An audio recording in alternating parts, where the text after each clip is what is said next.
Atenção! Vai começar agora uma teleaula de ensaios de materiais do curso profissionalizante. Este módulo tem um total de 25 aulas. Hoje, você vai assistir a teleaula número 17. Bons estudos!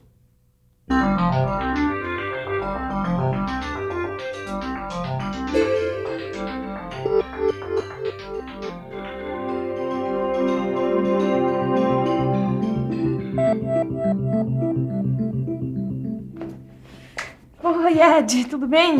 Meu Deus, que frio! Olha, se o inverno todo for assim, não vai ser fácil, não. Viu? Ainda bem que a gente vive num país tropical, né, Neza? Quer dizer, por mais que a temperatura baixe, não vai influenciar no comportamento de nenhum metal. Como assim, Ed? O nosso kart, por exemplo, se a gente corresse numa região muito fria, aquela batida da última corrida iria quebrar o para-choque.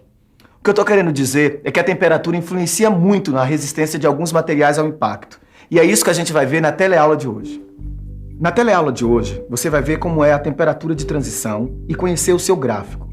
Vai saber como são os fatores que influenciam a temperatura de transição e vai ver como se faz o resfriamento do corpo de prova. Edgar, quer ver uma coisa? Aqui nesse livro eles dizem que um dos principais fatores da derrota dos alemães na Segunda Guerra Mundial na Rússia foi justamente o rigoroso inverno russo. Imagina só, hein, Neuza? Um soldado alemão naquele frio de menos 40 graus, descobrindo que a boca do canhão se quebra logo no primeiro disparo. Edgar, vamos logo, porque eu tô sentindo que a teleaula de hoje vai ser quente. Eu acho que vai ser fria, viu, Neuza? Se segura que a nossa teleaula tá começando.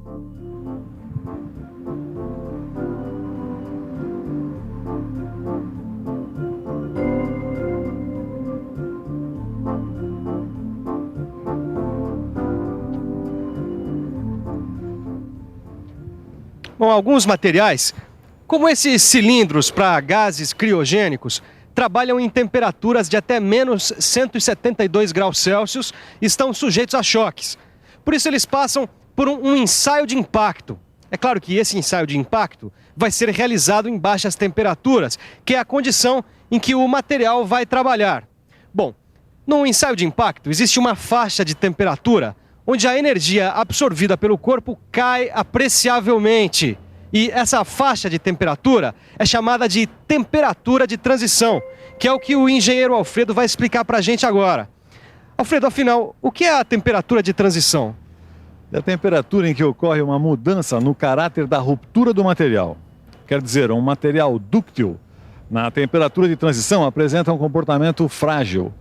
Muito bem, Caio. Para você entender direitinho essa história da temperatura de transição, é preciso a gente ver que um pedaço de aço como esse, que absorve 17 joules de energia de impacto em temperatura ambiente, ele passa a absorver 3 joules em baixa temperatura. Ué, como assim, Silva?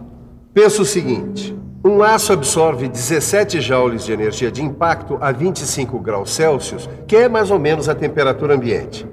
Quando a temperatura desce a menos 23 graus, o valor da energia absorvida é pouco alterado, atingindo a 16 joules.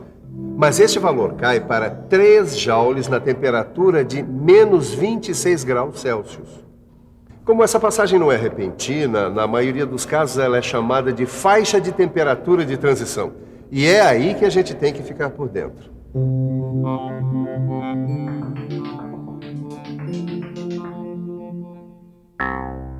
A faixa de temperatura de transição pode ser definida pelo intervalo de temperatura em que a fratura se apresenta com 70% de aspecto frágil, ou seja, fratura cristalina, e 70% de aspecto dúctil, ou fratura fibrosa. O tamanho da faixa da temperatura de transição vai variar de acordo com o material utilizado. O material só deve ser utilizado numa faixa de temperatura onde a mudança brusca do caráter da ruptura não se manifeste. E aí, Neuza? Passou frio? Mais ou menos, viu, Ed? Eu diria que meu corpo está em temperatura de transição, de frio para quente. Falando nisso, você sabia que existe um gráfico de temperatura de transição? Claro que eu sabia. Aliás, olha o que eu estou olhando. É justamente isso. Olha aqui. Indicando os valores de temperatura no eixo das abscissas e os valores de energia absorvida no eixo das ordenadas, dá para traçar a curva que mostra o comportamento do material quanto ao tipo de fratura, frágil ou dúctil. E você sabe interpretar este gráfico? Olha, A temperatura T1 corresponde à fratura 70% dúctil e 30% frágil. A temperatura T3 corresponde à fratura 30% dúctil e 70% frágil. E a temperatura T2 é o ponto onde a fratura se apresenta 50% dúctil e 50% frágil. O intervalo de temperatura de transição corresponde ao intervalo entre T1 e T3. Os metais que apresentam estrutura cristalina CFC, como o cobre, o alumínio, o níquel e o aço inoxidável austenítico, não apresentam temperatura de transição, quer dizer, os valores de impacto não são influenciados pela temperatura. Por isso, esses materiais são indicados para trabalhos de baixíssimas temperaturas. O ensaio de impacto em baixas temperaturas é importante na hora de escolher os materiais que vão ser usados na fabricação de cascos de barcos que navegam em temperaturas muito baixas. Imaginem a importância da resistência ao impacto em baixas temperaturas para embarcações que navegam, por exemplo, em águas muito geladas, como na Antártica, onde o casco e o leme ficam em permanente atrito com o gelo. Bom, você pode não estar pensando em navegar pela Antártica, mas mesmo assim é importante conhecer os fatores que influenciam na temperatura de transição. E para conhecer esses fatores, é só a gente pensar um pouco. Vamos pensar um pouco. Deixa eu ver. O intervalo de transição é influenciado pelo tratamento térmico. Isso porque aços carbono e de baixa liga são menos sujeitos à influência da temperatura na resistência ao impacto quando passam pelo tratamento térmico.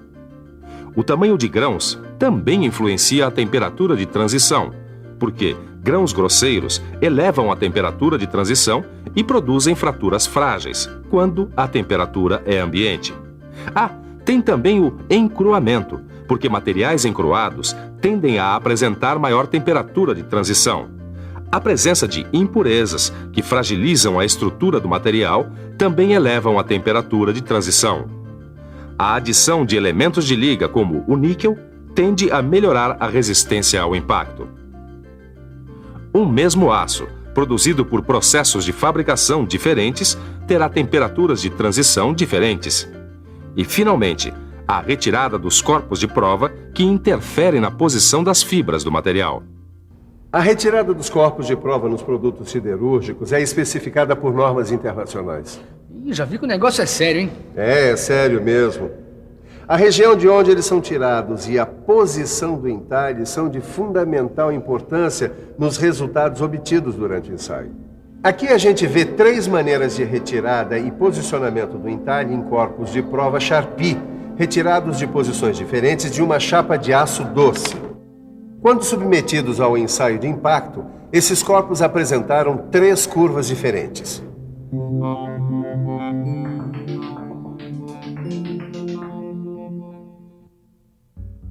No corpo de prova A, o entalhe está transversal às fibras do material. Por isso, a curva mostra que esse foi o corpo de prova que apresentou a maior quantidade de energia absorvida. No corpo de prova C, o entalhe está no sentido da fibra e favorece o cisalhamento. Por isso, a absorção de energia foi a pior possível. O corpo de prova B também apresenta entalhe transversal, mas o entalhe atravessa o núcleo da chapa e corta todas as fibras transversalmente. A curva, então, está numa situação intermediária. Essa relação entre as curvas do gráfico permanece constante qualquer que seja a temperatura do ensaio. Edgar, para o ensaio de impacto a baixas temperaturas dar certo, o corpo de prova tem que estar gelado? Eu acho que sim, viu, Nilza? Bem gelado, viu? Mas pra gente entender como isso funciona, a gente tem que ver como é feito o resfriamento no corpo de prova. Bom, então para isso é bom a gente ficar de olho no ensaio.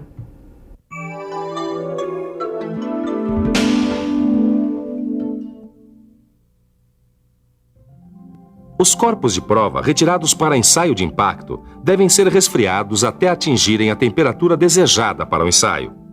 As técnicas de resfriamento têm normas técnicas específicas.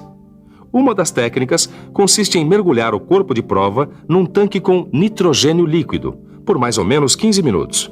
Depois, com a temperatura homogeneizada, o corpo de prova está pronto para o ensaio de impacto. Caio, eu vou te mostrar um outro jeito de obter o resfriamento do corpo de prova. Vamos lá. É a mistura do álcool e do gelo seco. A gente despeja álcool aqui nessa vasilha. Tá? E vamos misturar com o gelo seco. Pois bem, essa mistura vai permitir que nós consigamos temperaturas de até 70 graus Celsius abaixo de zero. Pô, fácil, né, Silva? Mas tem uma coisa, Caio. O tempo para romper o corpo de prova após o resfriamento é de no máximo 5 segundos. O quê? Só 5 segundos para tirar o corpo de prova do recipiente e colocar na máquina de ensaio? Tem que ser muito rápido, hein, Silva? Tem sim. Por causa da grande dispersão dos resultados nos ensaios, o ensaio de impacto comum não pode ser aplicado nos projetos de engenharia estrutural. E se você quiser conhecer outros tipos de ensaio de impacto desenvolvidos para isso e ficar atualizado, consulte os livros técnicos que existem sobre o assunto. Muito bem, e agora vamos à revisão. E atenção, se liga aí que é hora da revisão. Na teleaula de hoje você conheceu a temperatura de transição. Viu como se faz a interpretação do gráfico de temperatura de transição. Viu que os fatores que influenciam na temperatura de transição são o tratamento térmico, o tamanho dos grãos, o encruamento, as impurezas, os elementos de liga, os processos de fabricação e a retirada do corpo de prova. E, finalmente, viu como se faz o resfriamento do corpo de provas. Hoje você viu a última teleaula sobre o conjunto de ensaios classificados como destrutivos. A partir da próxima teleaula você vai conhecer os ensaios chamados não destrutivos. Essa é a hora certinha para você revisar todos os ensaios que viu até aqui e resolver os exercícios. Até a próxima!